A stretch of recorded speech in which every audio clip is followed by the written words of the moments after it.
Hi friends, this video shows how to install an app in this Google TV.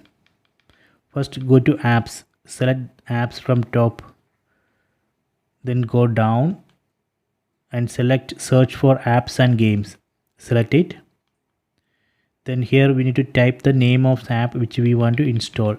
So here I am going to install this Hotstar app. Let me type Hotstar here. Then select search button. So now it's searching for the Hotstar app. So this is a search result. Then select install. So now it's downloading Hotstar app. So please wait. Now it's installing Hotstar app. Okay, installation completed. Let me open it.